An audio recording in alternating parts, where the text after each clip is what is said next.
Good morning, ladies and gentlemen. I'm Meadsy69 and welcome back to the channel. Today we're going to be taking a look at the tier 10 super heavy German, the VK72.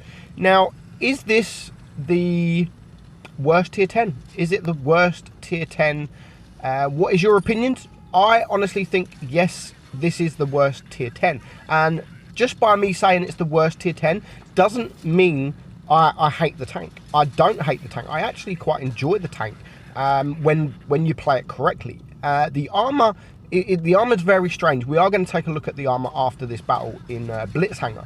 So the armor's very strange. It's got fantastic armor, but it's got a lot of weak points around. So I mean, I'm getting permatracked here, and I just can't move, and I've got wrecked. But in that meantime, yes, I'm only on 600. Well, now 286 hit points. In that meantime, I bounced 2,400 damage. So you can bounce quite comfortably and you can reliably. But also, as I've said, there is weak points about the tank. The side of your turrets, I mean, there's little bobble bits if you angle too much, or even if you're side scraping, then that can be easily penetrated. So the way I find best to play the tank and use the armor effectively is to get on slopes, just like we are here, and actually point your gun or your hull upwards, because that's when it becomes very strong. And if you can hide the bottom plate is still very strong, but you want everyone to shoot your upper plate. You want everyone, and when you're at these kind of angles, this is when you're gonna get the bounces, because it's just so strong. And I find playing it like this, whenever you're on a reload, sort of angling like this over ridge lines or steps like we are here, or anything that you can actually go up hills or anything like that, it becomes very effective, and you can just bounce all day long. The accuracy on the tank's okay. The reload is, I think, the reload is what, 15 seconds. The accuracy is okay. The aim time is actually okay. Penetration's okay. I mean, it's basically an E100 gun. But I really enjoy the tank, and even though I enjoy the tank, it for me, it still is the worst tier 10, and that's not because it's bad. It's just because everything else is better. And I don't think there is a single tier 10 that is actually a bad tank.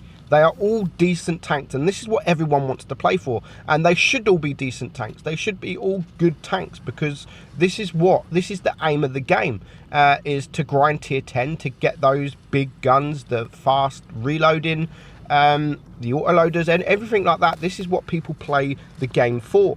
So we're going to head over to Blitz Hangar to have a look at the armor.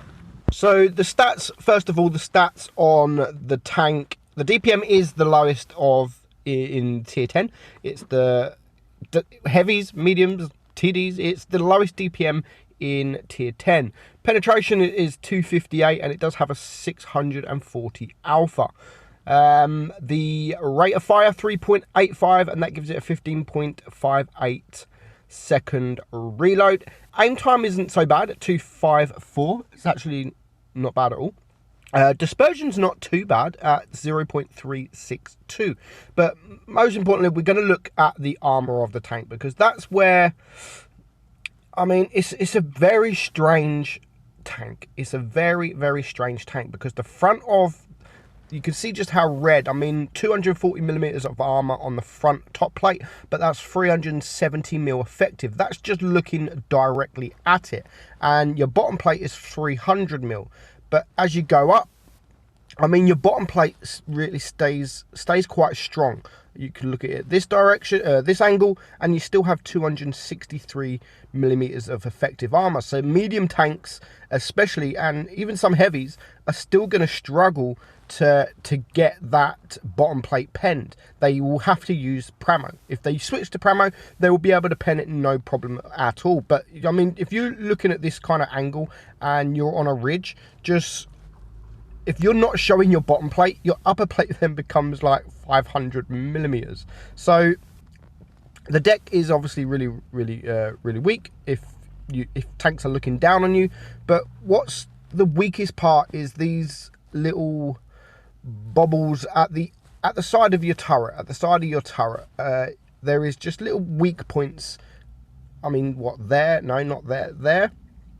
But they are, I don't even think it shows it here. But it's like these parts here, 133, 268, well, I say 268, but these can actually be penned with AP, no problem whatsoever. But again, if you're wiggling your turret, going backwards and forwards, it does become a very difficult pen. And obviously you've got the hatch on top, which is very, very weak. Some big TDs are actually going to be able to HE that little hatch on top. And obviously your gun mantlet is all spaced armor. You're not going to get anything go through your gun mantlet. So the armor it's great armor. It is great armor when used correctly. So it's a difficult one. If you're not going to use it correctly, you will get penned. And the way I find it, and I've done it in my video before, is always try and go up the ridges when you're on a reload, like up backwards and forwards on the ridges, to try and get them to shoot that upper plate, because that's where you want them to shoot. And as soon as they shoot, you can come back and hopefully get your shot out. So we're going to get back into some more battles of this tank. So the tank, being a super heavy, you definitely have to be really up close and personal and sort of front line. You have to be front line because you do have that armor, as long as you use it wisely and effectively and properly. If you don't use it properly, then you're doing it wrong. You're doing it wrong. But it's definitely a tank that needs to be front line. It needs to be the tank that takes the shots. But I actually prefer this tank over the E100, because the E100 has got, the bottom plate is flat, weak.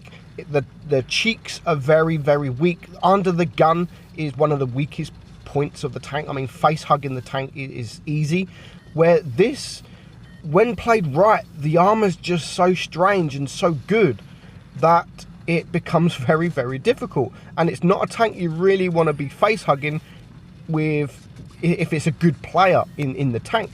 If you're wiggling your turret, I mean, if you're face hugging someone, don't just sit there face hugging them. I mean, always backwards, forwards, wiggle side to side, move your turret, and it becomes very, very strong to come up against. And that's just like an IS-4. Coming up against an IS-4 face hugging is a very difficult tank to come across, especially if they are moving and backwards and sideways, etc.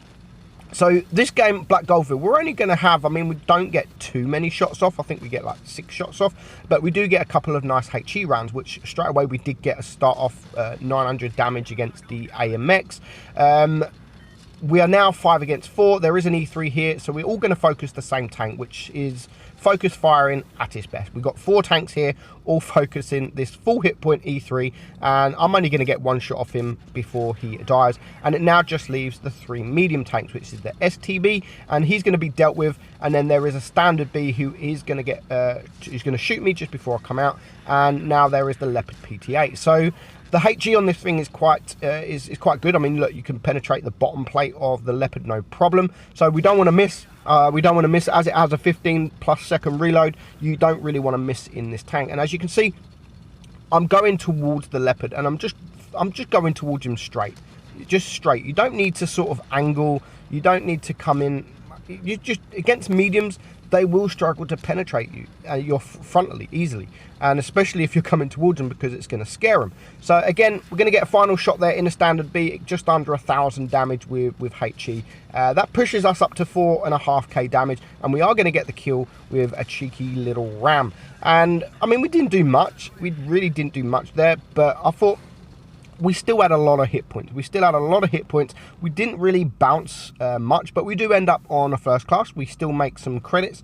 We get 3 kills and 1,235 base XP, which isn't bad. And we didn't have any bounces. We didn't have any bounces that game. But this game, we're going to watch Drunken from the Purple Clan, and he's going to show you that this tank can, when played correctly, can be an absolute monster of a tank.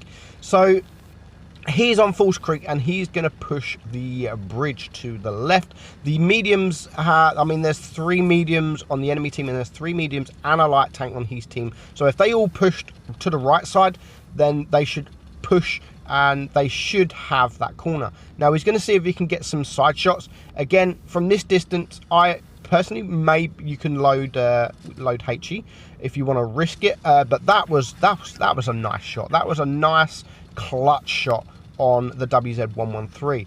Very, very good shot. The accuracy, as I said, it just shows that it's not too bad. The aim time is not too bad. It's just, I don't know, because it's the lowest DPM tank, and for me it is the worst tank in tier 10. I don't know how, if they would ever buff this tank, how they exactly would do it. Because if you buff the reload, then I just think it would be too strong, and it would be too strong. So I'd like to know your opinions on this tank, because a lot of people don't like the tank. A lot of people don't like the tank. I personally like the tank. I prefer this tank than the E100. So for me, probably the E100 is the worst tank in tier 10. But again, it's the E100 is the same kind of thing as this tank. When played correctly, it can be an absolute monster, a proper super heavy tank. But you need to play it correctly. You need to get those angles, and a 40% player is not going to do too well in an E100 unless they start learning how to angle their tank properly. Because you need to angle, and you don't just have to angle your hull. You need to angle your turret and your hull. You need to do it all. And so for less skilled players, that's very difficult. Whereas this, you don't really need to angle your turret and angle your hull. You just really need to angle. Like, it doesn't matter if you angle your turret, it doesn't matter if you angle your hull. Just angle, wiggle, and you will get bounces. You will. It's you have to. If you're not, then you're angling all wrong. So this game, Drunken's done a fantastic job already. He's on 3,000 damage, and he wanted to back up. He doesn't want to go forward because there is a Jaeger-Roo there, and he was hoping his grill would actually take out this IS-7, but sadly he is going to have to get the shot off, where that shot could have gone in on the Jaeger-Roo if the grill would have penetrated his shot, and there would have now been 2 tanks on this Jaeger-Roo. But now he's alone. He is a one shot if this guy can high roll or even average kind of roll, but as long as he's behind this building, the Jaeger-Roo is a slow tank as well. So there goes the WZ-113. It is now just a T-54 who is going to get killed very, very soon. There we go. So he's now alone against 3 tanks. And I don't know what this guy is doing. And here's what I mean. He gets the bounce nice and easy. The Jaeger-Roo misses his shot completely. So now he's going to have time to just back up. He's going to face that gap there where the medium tanks are, and he is just going to stay there and get this shot off on the Jaeger-Roo to bring it now down to a 1 versus 2. He's on 5,200 damage almost, and he's blocked 1,180, so he's already blocked more hit points than he has left. So you can bounce, and he's going to do a fantastic job. And this tank, you don't want to be left alone with 2 mediums, because it is a slow tank, especially when one of them is a full hit point AMX 30B, because that's a great tank. But luckily for him, for some reason, this guy is shooting HE. Like, why are you shooting HE? And again, what are you doing? Like, what the heck are you doing against the super heavy frontally? I'd recommend not to shoot HE. I definitely recommend not shooting HE. So he takes out the AMX 30B, no problem whatsoever. And all that's left is the Leopard PTA, and he is going to come around the corner and get a clutch shot into him for the kill. So great game, 7,300 damage. So that is the VK7201. For me, it's a good tank, but for everyone else, a lot of people don't like the tank because of the armor's just weird. So is it your worst tier 10 tank? Let me know in the comments. I'm Meadsy69, and I'll catch you all soon. Bye bye.